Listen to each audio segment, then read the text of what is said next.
Hoje, um dia tão especial, porque é mais um domingo onde nos reunimos para elencar o nome do Senhor e aprender o Evangelho e a sã doutrina. Mas hoje, muitos de nós vão exercer a cidadania. E dentro da nossa série, essa é a penúltima palavra da série, Cristão e Cultura, ok? Hoje o nosso tema é o cristão e a política. Vamos dizer juntos?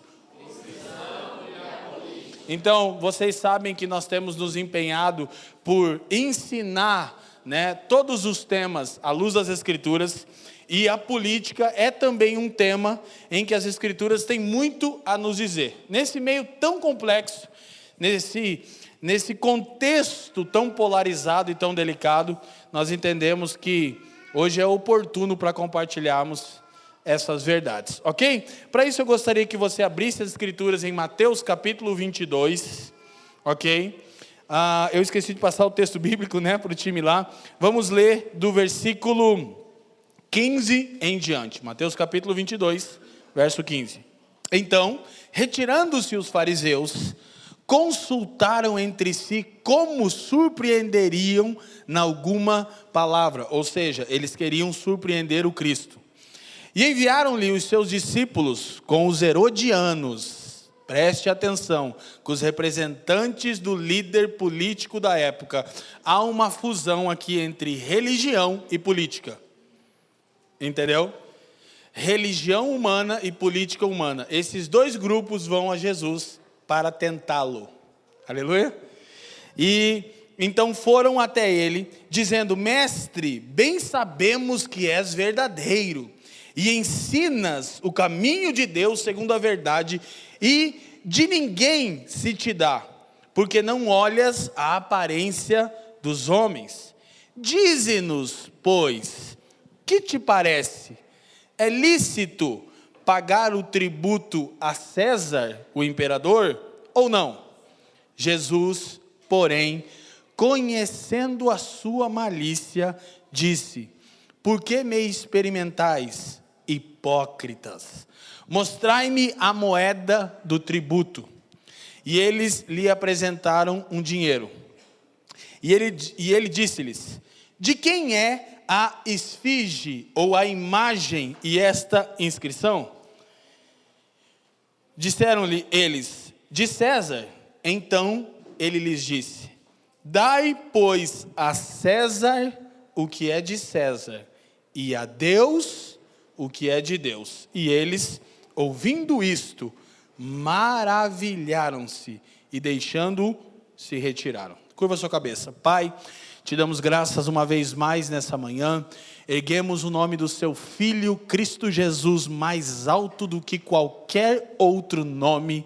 Cristo é o Rei estabelecido, imutável no seu trono.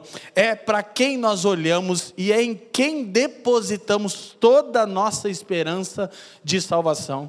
Eu quero pedir que nessa manhã você nos presenteie com um espírito de sabedoria e de revelação, iluminando os olhos do nosso entendimento para compreendermos as verdades eternas e imutáveis da sua palavra, a fim de que possamos ser discípulos fiéis e vivermos uma vida extremamente digna no meio desta geração perversa. Que nenhuma palavra se perca, que tudo aqui seja para a glória do teu nome, pelos interesses de Cristo e para o bem de todo mundo, não apenas da igreja. Nós oramos assim no precioso nome de Jesus. Amém e amém. Glória a Deus. Gente, então, já observei com vocês que essa é uma situação extremamente pontual no ministério e na carreira pública de Jesus. Como Jesus era o Messias prometido por Deus, e havia a profecia que esse Messias seria o rei estabelecido sobre Israel, e a partir de Israel governaria as nações. Quando Cristo aparece, começa a pregar o evangelho do reino de Deus, ele começa a causar um tumulto sociopolítico em toda Jerusalém, Judeia e toda a região. E ele começa a operar sinais e prodígios e ensinar com sabedoria tal E tanto os religiosos da época, a igreja estatal corrompida, quanto a política e o governo da época, representado aqui na pessoa de Herodes e no imperador César, do tão grandioso e glorioso Império Romano, procuravam pegar Jesus nas suas próprias palavras, a fim de que pudessem condená-lo e crucificá-lo. E uma dessas tentativas se dá nesse episódio, quando então representantes da religião estatal e do governo vão até Cristo no intuito de surpreendê-lo. Porque a matemática deles era muito simples, se ele diz ser o Senhor, que será estabelecido como rei sobre todas as nações, e nós arrancarmos isso dos lábios dele, nós temos então uma causa explícita para que ele seja preso e morto, porque seria uma insurreição ao governo vigente da época. Quem me entende, erga a mão e diga sim. Era a chance do Senhor ter dito alguma coisa mais ou menos assim: é isso, eu vim para destruir o Império Romano, para destruir os outros reinos e reinar, impondo o meu governo sobre todos. Haveria algum rei que poderia se opor a Jesus? Sim ou não? Haveria algum ser humano capaz de enfrentar o Filho de Deus encarnado? Sim ou não? Não! Aquele homem acalmava as tempestades, aquele homem ordenava os ventos que se acalmassem, aquele homem ressuscitava mortos com 4 dias. Ninguém poderia se opor. Mas para nossa surpresa, e em especial para os cristãos que corromperam a mensagem do reino de Deus, fazendo dela uma mensagem política, Jesus não disse isso. Primeira coisa que ele pegou, ele disse, me tragam aqui uma moeda. E César havia mandado gravar a sua imagem na moeda. Presta atenção, a sua. Aí Jesus pega a moeda. Então várias pessoas ao redor dele, ok? Vem cá, PH, por favor, fazer uma didática. Olha só, sobe aqui. Várias pessoas ao redor de Jesus, ele pega a moeda e diz assim: de quem é essa imagem? Aí todo mundo olha: de César. Aí ele diz: então, deem a César o que é de César. De quem é essa imagem? De quem é essa imagem? De Deus. Então, deem a Deus o que é de Deus. O que é de Deus? A integralidade do ser humano. Essa é a imagem do Pai. Isso é a imagem de César. Deem a César o que é de César. E deem a Deus o que é de Deus. Obrigado, PH. Então, o que Jesus está estabelecendo aqui? Algo mais profundo e sublime do que uma divisão de governos, que é também isso. Ele está ensinando que toda a vida do homem deve ser entregue para a glória de Deus, pelos interesses de Jesus e para o bem do mundo. Afinal, todo ser humano é criado à imagem de Deus. Então, cada coisa existente corresponde à sua imagem. Glória a Deus. Mas, quando Jesus diz: paguem tributos, submetam-se a esse governo efêmero, temporário desta era, porque isso é parte do supremo propósito de Deus. Então deem a César o que é de César e deem a Deus o que é de Deus. Embora, Jesus, nossa primeira citação, não especificou uma lista de itens para cada categoria, mas a simples distinção das duas categorias é de enorme relevância para a história do mundo, pois indica a aprovação de um sistema diferente daquele que fora dado à nação de Israel, que era constituído pelas leis dadas no Antigo Testamento. Então preste atenção que a chave está aqui. Embora Jesus não tenha entrado nos detalhes de como funcionaria a jurisdição de César e a jurisdição de Deus, quando ele afirma o governo humano, ele causa uma ruptura naquilo que era costumeiro do povo de Deus. Porque outrora, o povo de Deus da primeira aliança, do primeiro pacto, era um povo teocrático, era um país com todas as suas complexidades e demandas, que vivia de acordo com as leis de Deus. Mas agora Jesus diz que não irá mais funcionar dessa forma, ou seja, Deus não tem mais um país específico, uma nação que o represente, ok? Aqui ele deixa claro que o papel de Israel havia sido cumprido, embora não da maneira que Israel esperava, porque ao rejeitarem o Cristo de Deus, Israel abriu a porta para as nações. Paulo explica isso em Romanos 9, 10 e 11. A dureza do coração deles fez com que as nações ouvissem o evangelho. Então Deus deixa de trabalhar com um país que o represente. Então Israel não é mais a nação de Deus, e não existe mais no mundo, e não existirá um país que deva viver de acordo com as leis de Deus, de maneira impositiva. Porque Israel, quando Deus deu a Israel a sua jurisdição, preste atenção, ele deu mandamentos, não sugestões. Ok? Deus não estava perguntando se Israel receberia de bom grado suas ordens. Ele estava dizendo, submetam-se, ponto final. Agora Jesus demonstra que a maneira de Deus operar vai ser outra.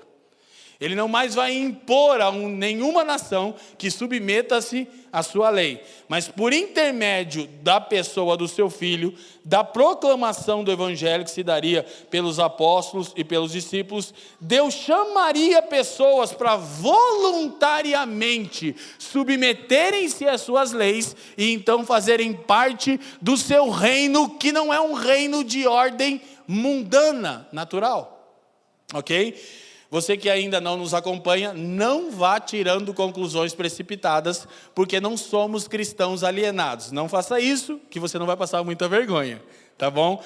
Mas é essencial entendermos que o reino de Deus não é desta ordem. Diante de Pilatos, governador ali, junto com o Herodes, Jesus disse, o meu reino não é deste mundo. João 18, 36. Agora, já vou na frente e volto.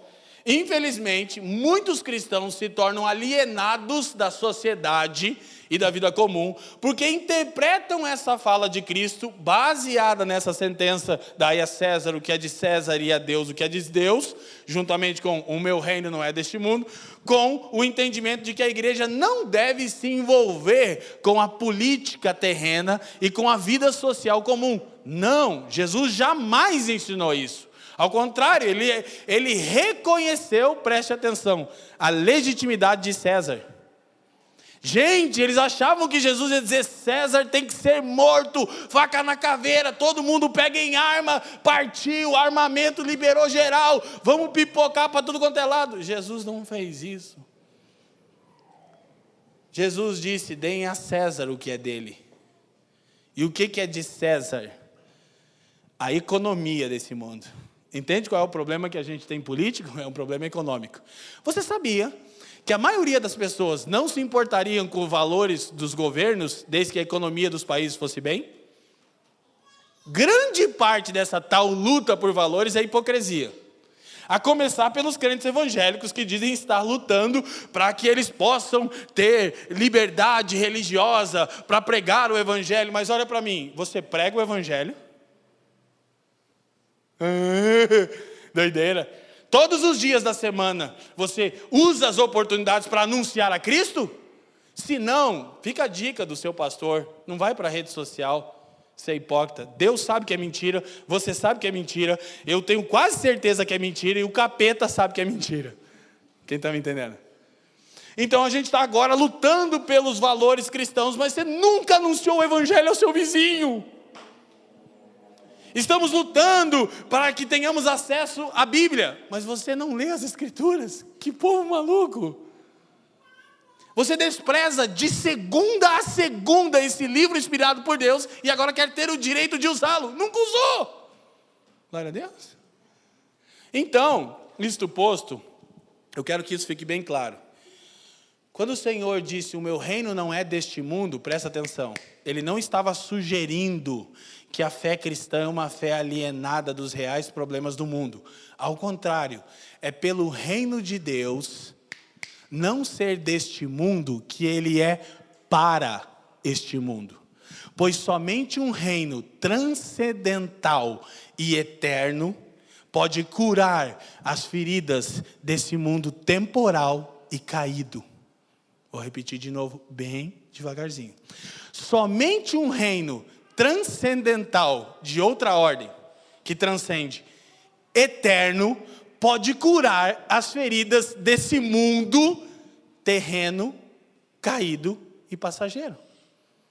Então o que Jesus está dizendo é que a igreja se tornaria a porta-voz da mensagem de um reino que um dia será plenamente estabelecido, curando todas as feridas deste mundo caído e mau. Uma das sentenças mais maravilhosas que você encontra na Bíblia, se talvez você não conhece as Escrituras, é Apocalipse capítulo 21, quando a Escritura registra a consumação do plano de Deus, seu reino estabelecido em glória. No versículo 4, João diz assim: então Deus enxugará dos olhos toda lágrima. Sabe o que a gente aprende com isso? É ambíguo. Primeiro, enquanto esse mundo for mundo, vai haver muita lágrima de sofrimento sendo derramada. Segundo, não há nenhum sofrimento nesse mundo temporal que o céu não possa curar. É a esperança do cristão. Então a gente não espera que o mundo seja um mundo de sorrisos, porque Cristo garantiu que haverá sofrimento. Então, é por não ser desta ordem que o reino de Deus é para esta ordem. Ok? Mas quando ele diz, dai a César o que é de César, ele reconhece a legitimidade dos governos humanos.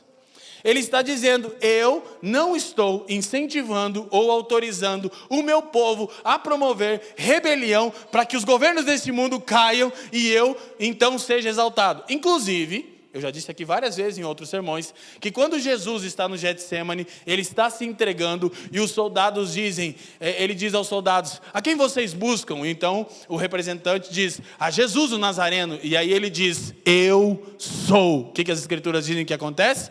Todos os soldados caem no chão. Só João registra isso. Pedro saca a sua espada e dá na cabeça do Malco, erra e pega na orelha. Plá! Aí Jesus segura Pedro e diz, Pedro, quem pela espada vive, pela espada morre. Por que Pedro pensou? Os caras vieram prender Jesus, Jesus é o rei, eu não tinha ninguém matar ele. Só que ele só disse quem ele era, todo mundo caiu no chão.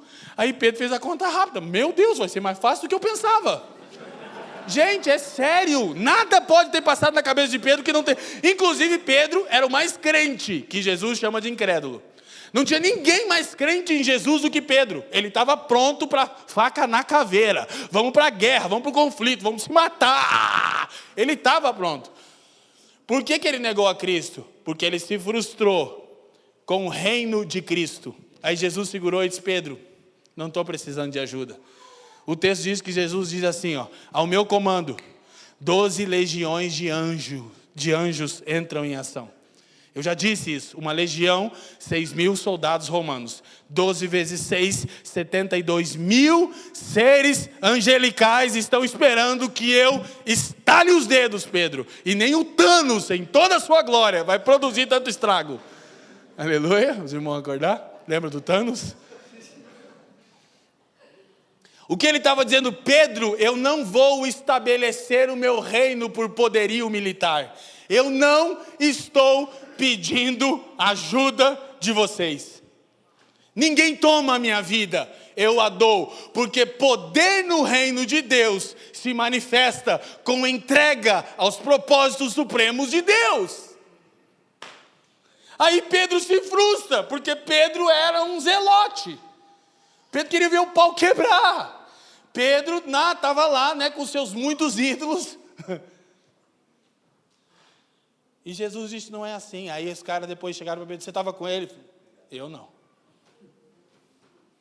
Você está entendendo a crise que Pedro... Ele está dizendo, cara, eu jurava que ele era o Messias. Por que ele não mandou a gente quebrar tudo? Por que Ele não mandou a gente sair às ruas e invadir os governos deste mundo? Inclusive, quando Jesus entra em Jerusalém, cumprindo Zacarias capítulo 9, versículo 5 em diante, ouçam. Israel esperava um rei político que o libertaria do jugo de Roma. Jesus não vai para o templo, para o palácio onde estava Herodes, representante de Roma. Ele vai para o templo. Ele entra no templo e quebra tudo e diz: vocês transformaram a minha casa num covil de ladrões. E as pessoas talvez estivessem dizendo: Jesus, o palácio de Herodes é para lá. Mas ele vai para o templo. Por quê? Porque a condição do templo reflete a condição do palácio num país. Entendeu, varão? A condição do sacerdócio do povo de Deus numa nação reflete o governo daquela nação, aleluia. Jesus disse: eu não vim acertar as contas com César, ainda. Tipo assim, César, o que é teu está guardado. Você lembra quando Herodes manda lá: esse cara aí, Herodes quer te ver. Aí Jesus: quer me ver? Fala para essa raposa que hoje e amanhã eu curo enfermos e expulso demônio. O Herodes... Aí o Pilatos, quando chegou diante de Jesus, e disse: cara, poxa, fala alguma coisa, mano. Você não sabe que eu tenho poder para te soltar? Aí eu imagino Jesus: desculpa, essa parte é que eu finjo que eu acredito no que você está dizendo assim. Ele olha para Pilatos e diz: você não teria autoridade nenhuma sobre mim, se do alto não te fosse dado.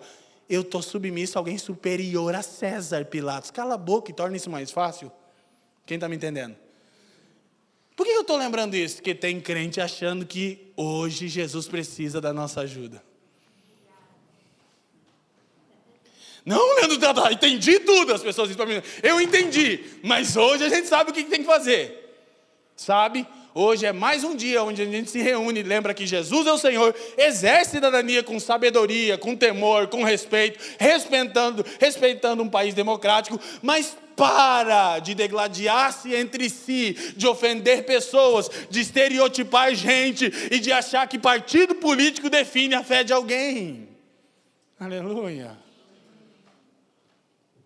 Glória a Deus. Hoje é um dia onde a gente está lembrando que Jesus é o Senhor. Amém? Você vai votar, pastor? Vou. Não tenha dúvida, eu não abro mão do meu direito democrático. Em quem? Não importa. Porque há um único rei estabelecido. Aleluia. Então Jesus não diz como. Pô, Jesus era complexo, Pedro. Era mais fácil ele dizer para nós: ó, isso aqui é do César, isso aqui é de Deus. Ele diz: ó, eu reconheço o governo de César, é temporário, eu vou acertar as contas com ele, mas por enquanto ele vai existir. Agora, o ser humano na sua integralidade pertence a Deus. Já tem um monte de verdade aqui, mas ele não desenhou. Vamos trazer o Jesus, desenha, cara, que a gente não vai ficar se matando. Não, eu vou nutrir meu povo de sabedoria para que eles façam esse trabalho ao longo dos séculos. Vai dar muito problema, mas é assim que eu gosto de fazer as coisas. Quem está me entendendo, diga amém. Então, isto posto, entenda. O próprio Jesus reconheceu a legitimidade dos governos humanos. Essa minha reflexão está baseada num livro de Wayne Grudem, fica aqui a dica, a gente está sempre recomendando boa teologia, né? Política segundo a Bíblia. Um livretinho, tá? Bem prático, bem básico, lê numa sentada, pode te ajudar. Concorda com tudo, pastor? 80%, tá bom? Mas é muito bom. Então, a gente vai ver, baixa para mim o painel, Joe, por favor. A gente vai olhar agora nos próximos minutos, isso que a gente já tem ensinado, né, esse tema há bastante tempo. 5 visões equivocadas a respeito de cristianismo e governo. Amém? Diga comigo, 5 visões equivocadas a respeito de cristianismo e governo. Ok? Então, essas visões equivocadas, nós vamos observar de maneira bem pragmática. Primeira visão equivocada. Lembre-se que essas 5 visões são maneiras equivocadas de abordarmos o tema igreja, cristianismo e governo, né? E depois a gente vai ver uma sugestão para como atuar. Primeiro, visão equivocada. O governo deve impor a religião. Lembra que quando Jesus disse: dai a César o que é de César, ele destitui aquele modelo teocrático de Israel. Então ele está dizendo: não há mais um país que é meu, Israel não é de Jesus e o Brasil também não é. Aleluia? De Jesus é a terra e a sua plenitude. Inclusive o Brasil não existe. O Brasil é um conceito. Existe gente aqui. E nesse lugar geográfico Jesus está redimindo um povo. A nação santa de Deus não é Israel e não é o Brasil, é a igreja. Amém? E a igreja está espalhada nas nações dos homens. Amém? Então por que a gente serve o Brasil? Porque Jesus ama as pessoas que moram aqui. Brasil é só um conceito, ele não existe. Já encontrou o Brasil em algum lugar? Não, né? Amém? Não. Então, primeira visão equivocada, o Brasil não é de Jesus. Glória a Deus. Visão certa, né? O governo deve impor a religião. Segundo, o governo deve excluir a religião. Outra visão equivocada. Depois a gente vai olhar uma a uma. Terceiro, todo governo é demoníaco. No fundo, eu queria que essa visão não fosse equivocada, mas biblicamente está errado. Nem todo governo, só quase todos. A igreja deve se dedicar ao evangelismo e deixar a política, né? Quem nunca, né? Não dá uma vontade, fala a verdade, você aguenta, irmão. Quinta visão equivocada, a igreja deve se dedicar à política e não ao evangelismo ou outras coisas. Ok? Tudo bem até aqui? Vamos dizer juntos. Primeira visão equivocada, o governo... Segunda visão equivocada. Terceira visão equivocada. Quarta visão equivocada. Quinta visão equivocada. O governo deve impor a religião. Primeira visão equivocada. Enquanto os reinos terrenos são estabelecidos por exércitos e por poder militar, o reino de Jesus seria estabelecido pelo poder do evangelho, que transforma o coração das pessoas e as leva a crer nele e lhe obedecer. É calamitoso que essa visão de impor a religião tenha sido adotada por tantos cristãos em séculos passados. Gravamos um podcast com 2 horas e 45 minutos explicando isso. Acessa lá no canal da Cultivar e Guardar e a gente vai explicar isso, né? Ao longo da história, infelizmente, a gente tem errado. A religião tem se tornado estatal em parceria com os governos desse mundo. Os fariseus e os herodianos estão sempre impondo, né? E tentando pegar o povo de Deus de surpresa, ok? Então, é um erro. Agora, isso não significa que o reino de Deus não exerça influência alguma sobre o mundo. Na verdade, ele transforma e vence o mundo. Mas o faz ao mudar o coração das pessoas e suas convicções mais profundas, e não por meio de poder militar ou legislativo. Legislativo é um acréscimo meu na reflexão de Wayne Grudem, porque é importante a gente entender isso.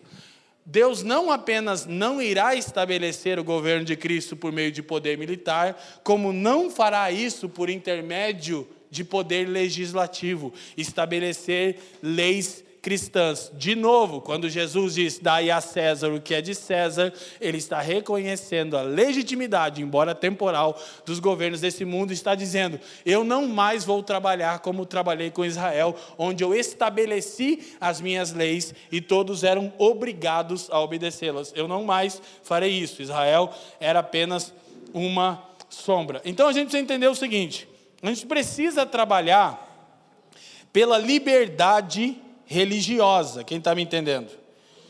E a liberdade religiosa, historicamente a gente teria grandes exemplos, de novo, muitas mensagens que eu estou compartilhando sobre isso.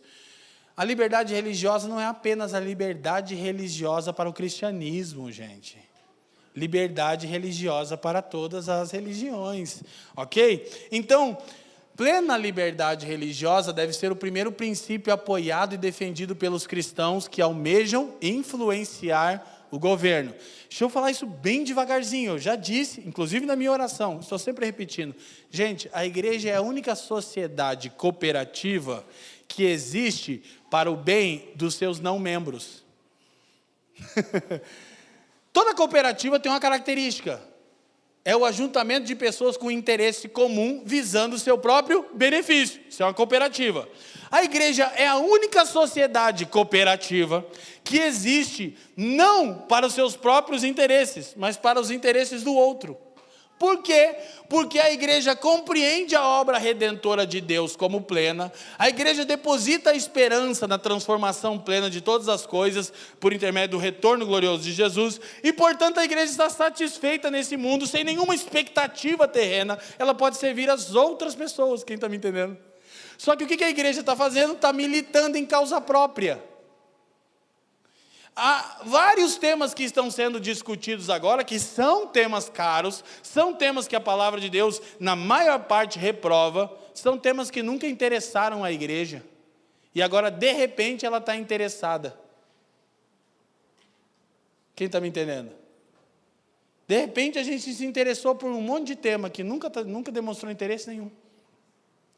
A gente é contra o aborto, claro, porque a vida é dom de Deus, dai a César o que é de César, e a Deus, está vendo a base pelo qual a gente se opõe ao aborto, em qualquer circunstância?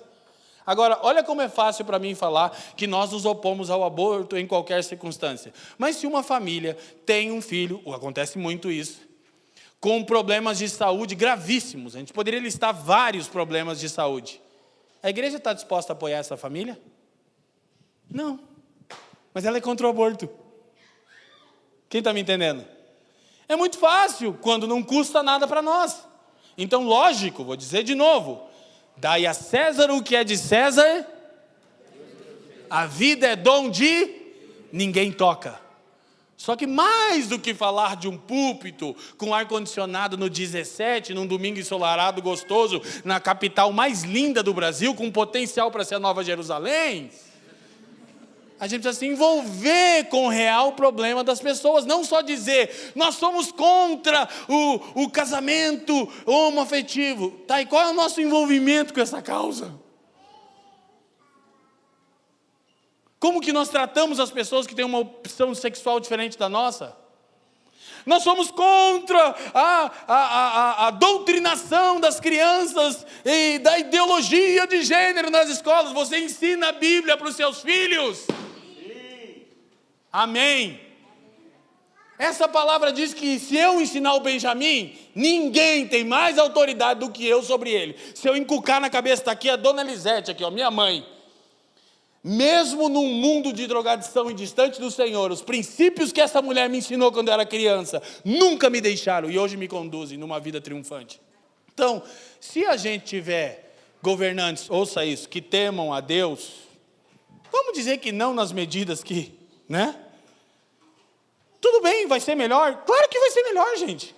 Só que a gente não pode esquecer da liberdade religiosa dos outros, a gente tem que cuidar. Porque o Brasil não é de Jesus, dai a César o que é de César. Jesus não tem mais um país específico. Então eu não posso fazer o Brasil virar uma grande igreja evangélica, o que seria brega pra caramba, né? Eu preciso respeitar a posição das pessoas. Quem está me entendendo, sim ou não? Preciso deixar que as pessoas tenham sua liberdade religiosa. Ok? Então, quando a gente olha para a história, a gente percebe que todas as vezes que há um apoio direto do Estado à igreja, escute, a própria fé é enfraquecida. Eu já visitei países como a Suécia, que o autor menciona. A Suécia é um país que a igreja luterana é a igreja estatal, né? Gente, não tem cristianismo bíblico na Suécia. As igrejas são museus, mas o Estado paga a conta. Fica mantendo os prédios. Vai na Europa, quem já foi na Europa? Veja o que aconteceu com os países que recebem apoio estatal. Não tem como impor a fé no coração das pessoas. A fé é uma obra causada pelo próprio Espírito Santo, amém? Glória a Deus. Então, essa é a primeira maneira equivocada de entender isso. Segundo, o governo deve excluir a religião. Vamos dizer juntos? 1, 2, 3.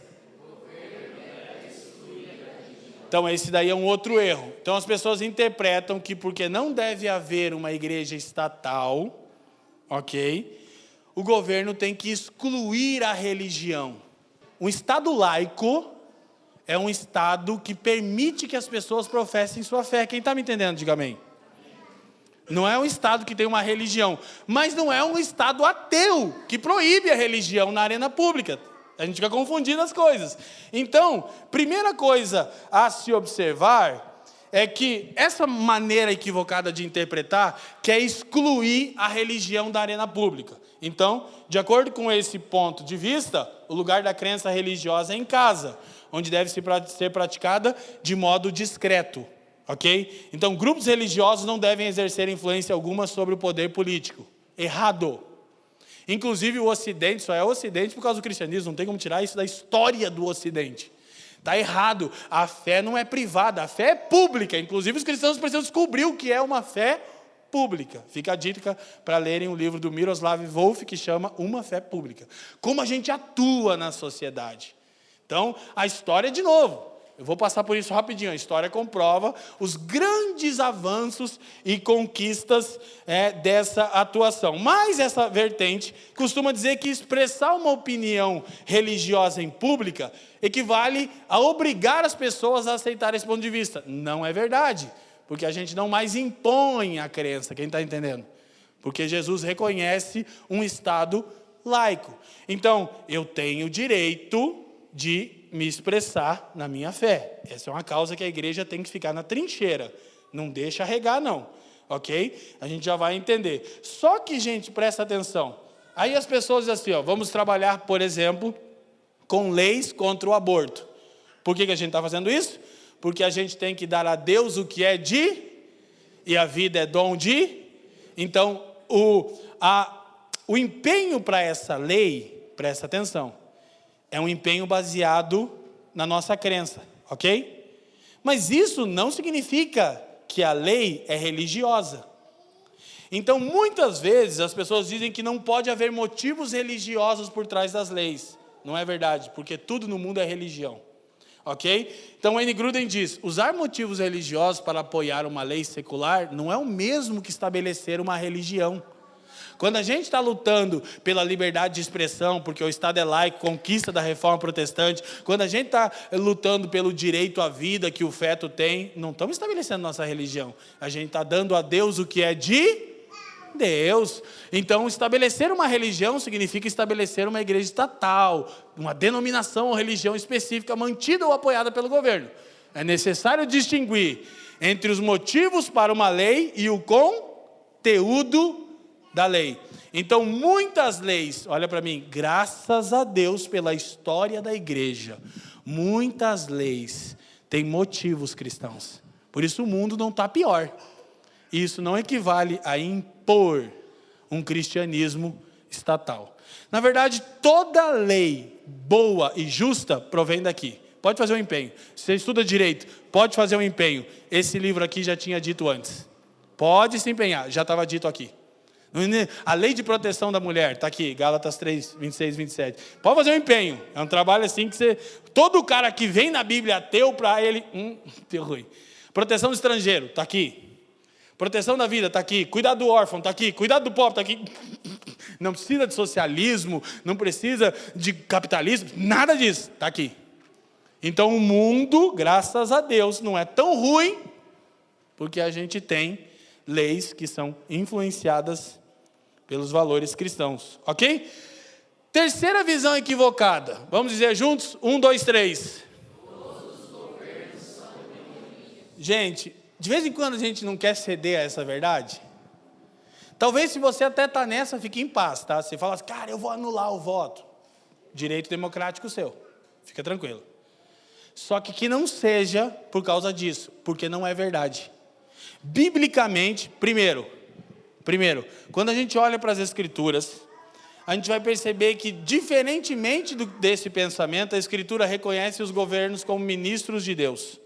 Olha só, tanto Paulo em Romanos, quanto Pedro em sua carta, consideram que o governo civil se opõe à ação de Satanás. Os governos civis são estabelecidos por Deus, diz Paulo e diz Pedro, para punir os praticantes do mal, enquanto Satanás incentiva aqueles que praticam o... Quando Paulo fala das autoridades em Romanos 13, a gente vai ver encerrando e Pedro na sua carta, Paulo diz, sujeitem-se às autoridades, porque elas são ministros de Deus para o seu bem, você não precisa temer a autoridade. A autoridade existe para punir o mal. Uita! Então não tem como dizer que os governos são todos do Satanás, porque Satanás quer o estabelecimento do mal. Mas Deus, em sua soberania, usa governos civis, ok, para refrear o mal. Amém? E quando não há, eu ia falar isso mais para frente, mas espera aí, Leandro. Então, democracia, oriunda da reforma protestante, Estado laico, oriundo da reforma protestante, os governos aqui reconhecidos como legítimos. Agora preste atenção.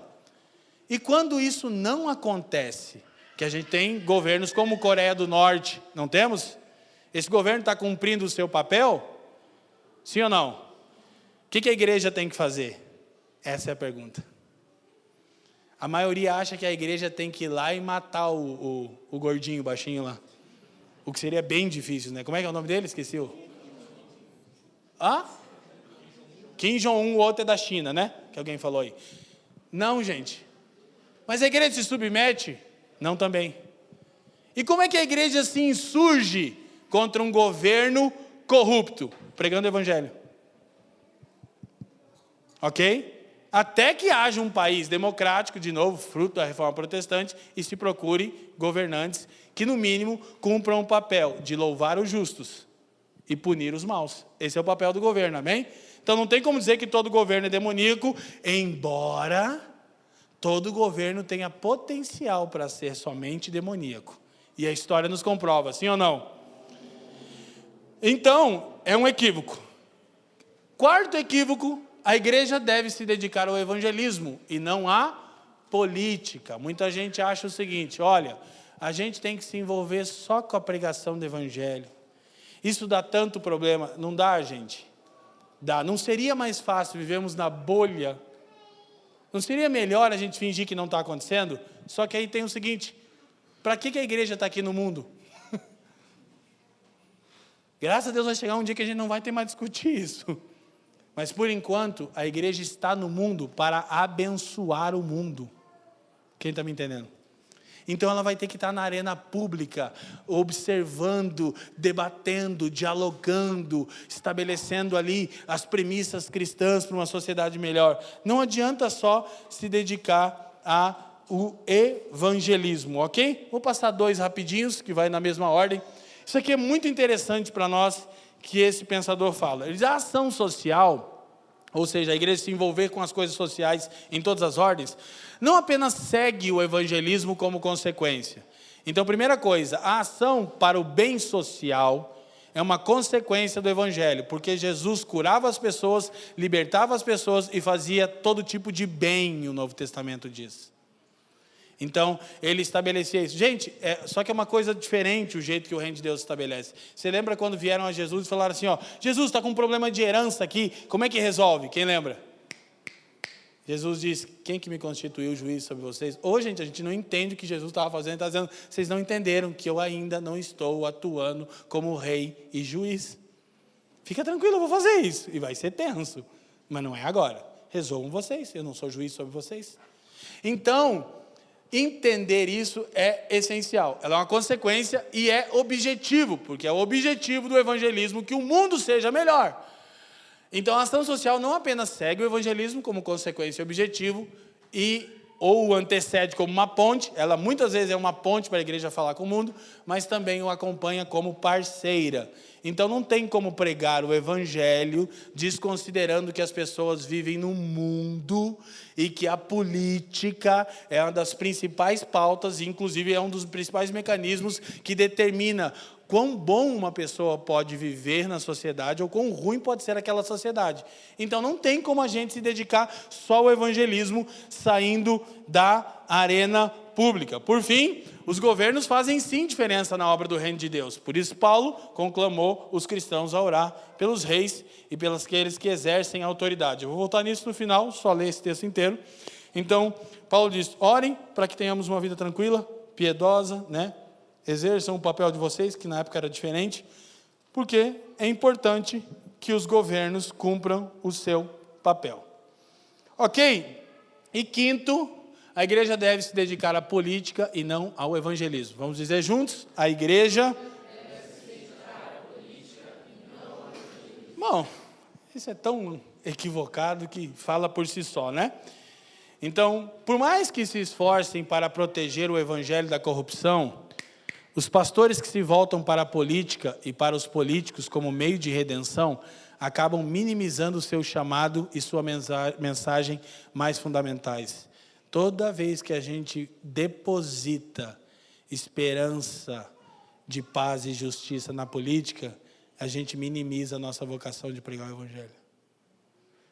O caminho para a redenção, diz Wayne Grudem, não passa por Washington, mas eu fiz uma pequena alteração.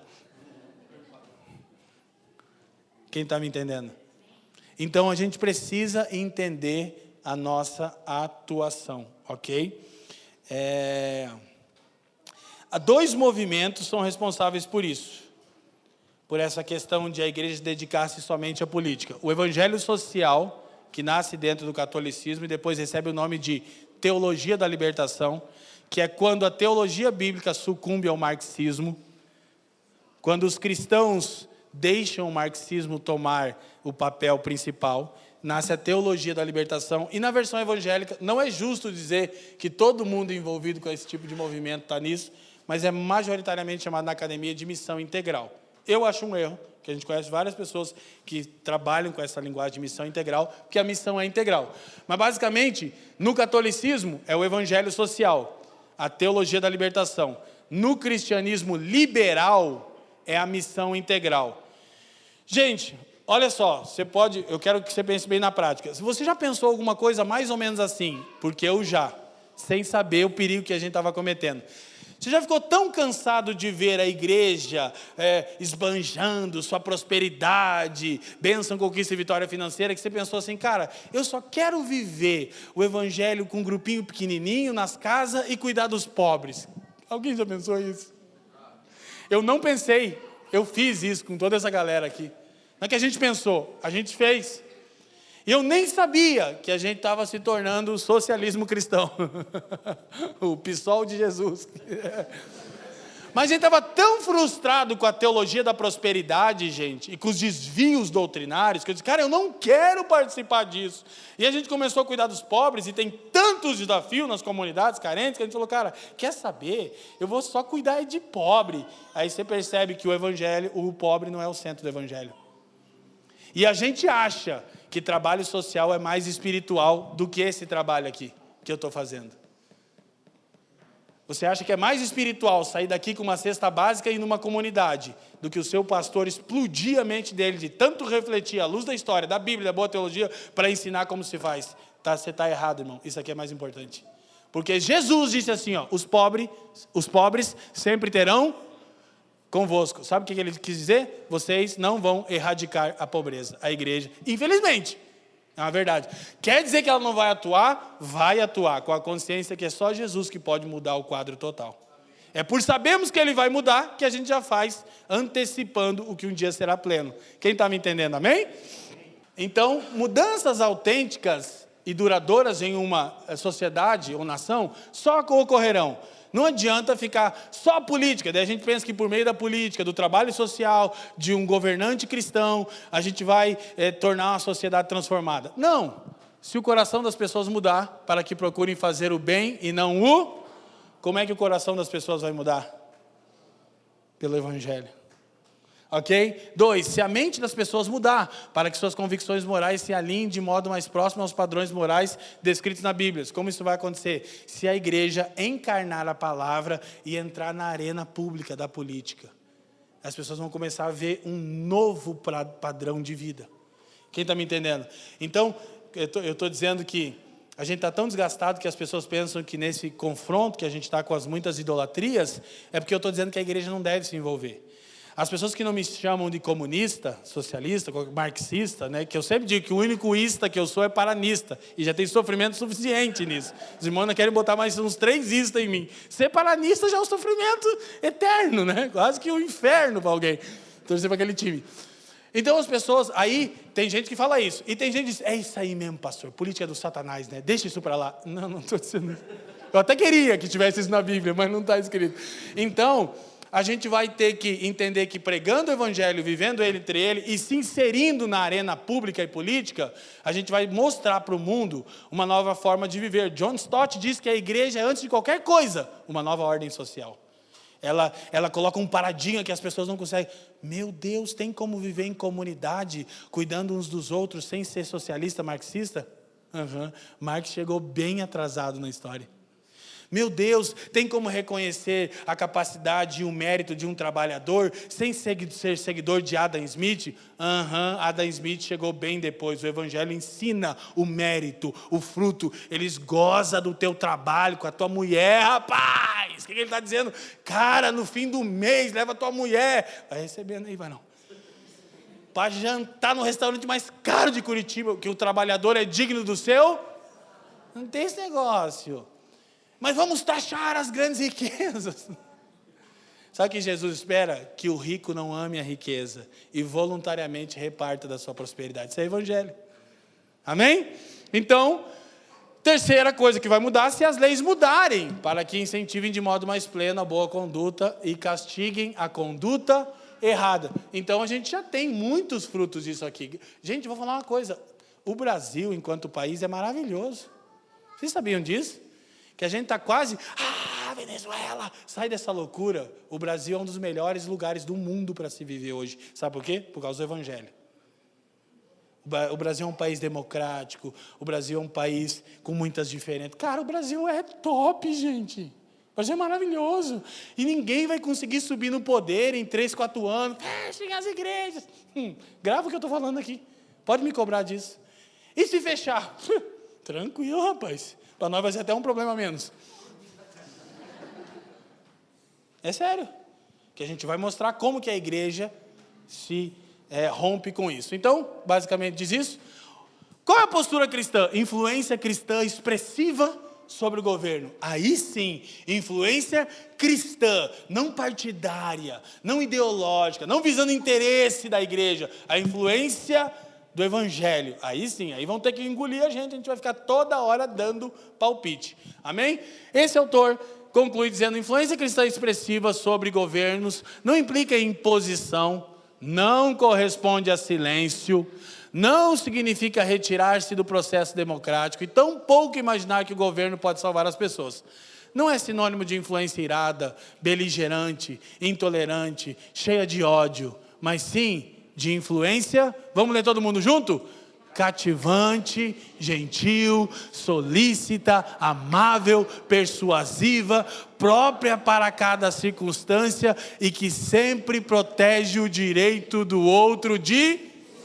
Isso é cristianismo na sociedade, gente. É irresistível, é um povo diferenciado, é tudo jogador caro, joga tudo na Europa essa galera, viu? Porque é por isso que a igreja caía na simpatia do povo, é por isso que historicamente há testemunhos do impacto do evangelho em nações que até hoje, nem a pós-modernidade, que olha, um tempo mais louco que a gente podia estar vivendo, ela conseguiu de vez tirar a influência de uma igreja cativante, bíblica, amável, gentil, que entende cada contexto. Então, sabe qual que era o meu grande desejo? E a gente está trabalhando para isso, é que nas igrejas se pregue o evangelho com tanta clareza, que as eleições nem causem nenhum movimento na igreja, porque todo cristão emancipado sabe o que fazer. Aí as pessoas dizem para mim: amém, terminou o culto, mas você vai votar em quem? Glória a Deus. Glória a Deus. Então, só relembrando, textos bíblicos, Romanos 13, de 1 a 4, diz que todo homem deve estar sujeito às autoridades, porque a autoridade é um ministro de Deus para o nosso bem, ok? Para teu bem, entretanto, se fizeres o mal, teme, porque não é sem motivo que ela traz a espada, pois é ministro de Deus, vingador para castigar o que pratica o mal. Então, o Novo Testamento vai dizer que a igreja tem que se submeter às autoridades. Depois, Tito vai dizer, Paulo a Tito, lembra-lhes que se sujeitem aos que governam, às autoridades, e sejam obedientes. Estejam prontos para toda boa obra. De novo, Aí de novo no Novo Testamento. E aqui é que a gente vai voltar e terminar para encerrar nossa reunião. Presta atenção. Leiam a primeira parte em vermelho. Mais uma vez. Mais uma vez. Antes de tudo. Sabe o que a gente deixou de fazer? Nosso papel intercessório. Você parou 5 minutos para orar pelos governos do seu país? Quanto tempo você dedica orando? Paulo diz, olha gente, vamos falar de política? Aí os irmãos, ele calma, só que antes de tudo. Exorto que se use a prática de súplicas, orações, intercessões, ações de graças em favor de todos os homens, em favor dos reis e de todos os que se acham investidos de autoridade, para que vivamos vida tranquila e mansa, com toda piedade e... Então isso é bíblico, a gente só tem que saber que esse mesmo Novo Testamento vai falar que mesmo em face à perseguição, a igreja também tem que continuar vivendo em paz. Então, vai ser melhor para o mundo que os governantes não sejam déspotas, ok? Então, aí a pergunta, Leandro, existe alguma ocasião em que a igreja pode se insurgir contra o governo? E a ocasião está registrada aqui, para a gente encerrar. Os discípulos do Cristo ressurreto estão pregando o evangelho, haviam recebido ordem para que não fizessem, são chamados, antes de serem açoitados, chicotada nas costas. O sumo sacerdote interrogou-os dizendo, expressamente vos ordenamos que não ensinasseis desse nome, contudo, enchestes, olha que coisa boa, enchestes o Brasil de vossa doutrina, aleluia, e quereis lançar sobre nós o sangue desse homem. Então Pedro e os demais apóstolos afirmaram, antes, olha de novo, o que a igreja faz para com os políticos? Antes de qualquer coisa, ela ora. O que a igreja faz quando ela é oprimida e perseguida pelo Estado? Antes de qualquer coisa, importa obedecer a Deus e não aos... Como é essa desobediência? Continuamos pregando o evangelho. Quando a igreja está autorizada a desobedecer um governo, Leandro, quando esse governo impede a pregação do evangelho. E o que a igreja faz? Queima o palácio e põe um candidato dela? Não, prega o evangelho, mesmo que isso custe sua morte, perseguição e muito sofrimento. Porque assim a história tem nos mostrado. E inclusive, para nossa vergonha, quanto mais perseguição, mais a igreja é eficaz. Quem concorda comigo? É a história. Então a gente pode se insurgir? Pode, só se o evangelho está sendo proibido. Olhem para mim, famílias que creem. O evangelho está sendo proibido no Brasil? Não. Então o que a gente faz? Exerce nossa cidadania com sabedoria. Vocês têm pastores que temem ao Senhor e ensinam biblicamente, à luz da boa história, da teologia. Pronto. E depois, vamos para casa. E aí, e o resultado? Não vai mudar nada para nós. Cristo é o Senhor, amém? E se não der o ruim, der o muito ruim? Não, é sério, entendeu? Dependente. Aí depende quem que você acha que é o ruim e quem que você acha que é o muito ruim, né? Glória a Deus, meus irmãos. Estejamos em paz hoje. Glória a Deus. Cristo é o Senhor. Glória a Deus. Gente, a Escritura diz assim, ó, antes de tudo. Então, o nosso papel é orar pelos governantes, pelos que exercem autoridade, pelo nosso país, pelas eleições, por todo esse contexto, e mantemos nossos olhos firmes na esperança cristã. O que eu quero que você faça agora? Ore com suas próprias palavras. Amém? Pai, nós queremos erguer a nossa voz a Ti em oração, mais uma vez nessa manhã, e de maneira muito intencional e objetiva, nós queremos fazer menção, Senhor, dos governantes que estão instituídos na nossa nação em primeiro lugar. Eu quero que você entenda, até 31 de dezembro nós temos um governo estabelecido. Concorde você ou não, ore por esse governo agora, por favor. Seja um cristão bíblico. Senhor, nós te pedimos que você ilumine os governantes que estão investidos sobre a nossa nação, porque toda autoridade provém de você, e se essas autoridades andam em desacordo com a sua vontade, você as julgará naquele glorioso dia, e nós seguiremos pregando o Evangelho. Pai, traga sabedoria, traga iluminação da sua palavra. Senhor, que ao redor desses governantes hajam profetas como era Natã para Davi, que falem o coração dos governantes para que te temam, para que observem a sua vontade. Pai, nós não queremos um país cristão, nós queremos um país com equidade, com amor, porque a sua vontade será feita, o seu supremo propósito será cumprido. Não queremos também fazer uso do fato de que somos a maioria no Brasil para reprimir outras minorias religiosas ou de qualquer outra ideologia. Dá-nos amor pelas pessoas que nós consideramos que não conhecem o teu Evangelho, que possamos anunciar a boa nova a cada uma delas. E Pai, uma vez mais nós te pedimos, Senhor, que você ilumine os governantes desse país, o presidente da República, os senadores, os ministros, tanto, Senhor, da equipe de governo, quanto os ministros da Suprema Corte do Brasil, que eles entendam que há um juiz sobre eles e que eles te temam, Senhor, em cada lei que eles aprovam, que esteja sobre eles a convicção que há um Deus, santo juiz, sobre cada um deles, Pai. Da mesma maneira, os governantes, prefeitos, vereadores, deputados federais e estaduais, nós te pedimos, ilumina esses homens, essas mulheres, para que promovam uma sociedade mais justa. Não temos esperança de transformação por meio da política, mas também não somos chamados a nos alienarmos do mundo, Senhor. Nós pedimos que você nos ensine a fazer esse papel, e eu quero encerrar te pedindo por cristãos que sentem-se vocacionados para a política, Senhor.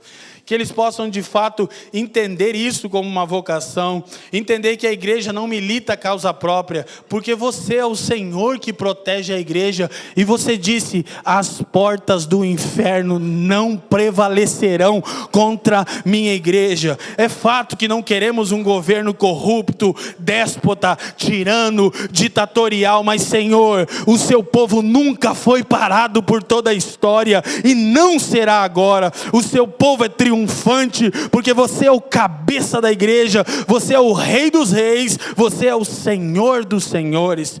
E nós te pedimos, Senhor, então, ilumina os irmãos que querem atuar nessa área política, Senhor, que estejam firmados na verdade da tua palavra, e que se empenhem a crescer. Não vejam a política como um cabide de emprego, porque muitos não entendem das ciências políticas, não têm boa teologia, e se lançam a candidatos por um salário. Senhor, livra-nos desse tipo de crente, Jesus. Levanta homens e mulheres da política destrados, capazes, iluminados, que se debruçam primeiro nas escrituras, mas também nos livros históricos, nas muitas ciências políticas. Senhor, dá-nos pessoas que saibam exercer esse papel. Nós oramos, Jesus, e pedimos que você ilumine, Senhor, o seu povo. Pedimos que você, Senhor, libere sua graça sobre os brasileiros hoje. Senhor, nos perdoa por toda facção, conflito e partidarismo. Eu quero pedir que você não deixe de orar. E se você tem sido partidarista, se você tem cooperado com a guerra ideológica, peça perdão ao Senhor agora, de verdade, não tenha vergonha. Senhor, perdoa-nos todas as vezes que não somos ministros da reconciliação. Perdoa todas as vezes que queremos impor às pessoas as nossas muitas visões, Senhor. Perdoa quando nós desprezamos as pessoas que se comportam ou que pensam diferente de nós. Tua palavra diz, Senhor, que nós devemos reprovar sim as obras infrutuosas das trevas, mas nós tratamos as pessoas com respeito e com amor. Afinal, você, Jesus, o único santo entre nós, o único justo homem que andou nessa terra, nunca destratou as pessoas. Dá-nos o dom e a habilidade de confrontarmos em amor, Senhor. Um confronto cativante, um confronto com as bases da verdade, Senhor. Nós te pedimos nesse dia tão importante para esse país, Senhor. Você já sabe todas as coisas estão pré-determinadas, Senhor. Todas as coisas estão pré-determinadas, Senhor. Eu te peço graça, Senhor, para lidarmos com um problema gerado pela postura equivocada do seu povo. Nós erramos mais uma vez, Senhor. nós tomamos parte, Senhor, nos perdoa, tenha misericórdia de nós. Nós promovemos ainda mais facção no país, Senhor. Senhor, dá-nos a palavra temperada, Senhor. Dá-nos a capacidade, Senhor, de sermos luz do mundo, Senhor. Não queremos ser pessoas intolerantes, pessoas agressivas, Senhor. Seu povo é marcado, Senhor, por graça, por doçura, por ternura, por habilidade da palavra dita no momento adequado, Senhor. Que cada um de nós, aqui nessa manhã, e todos aqueles que te amam e que invocam o nome do seu Filho no país, recebam graça nesse dia, Senhor. Recebam misericórdia nesse dia. Recebam iluminação da parte do seu Espírito, Jesus. Nós oramos no seu nome, Jesus. Nós oramos no seu nome, Jesus. Bendito é o seu nome, Jesus. Bendito é o seu nome, Jesus.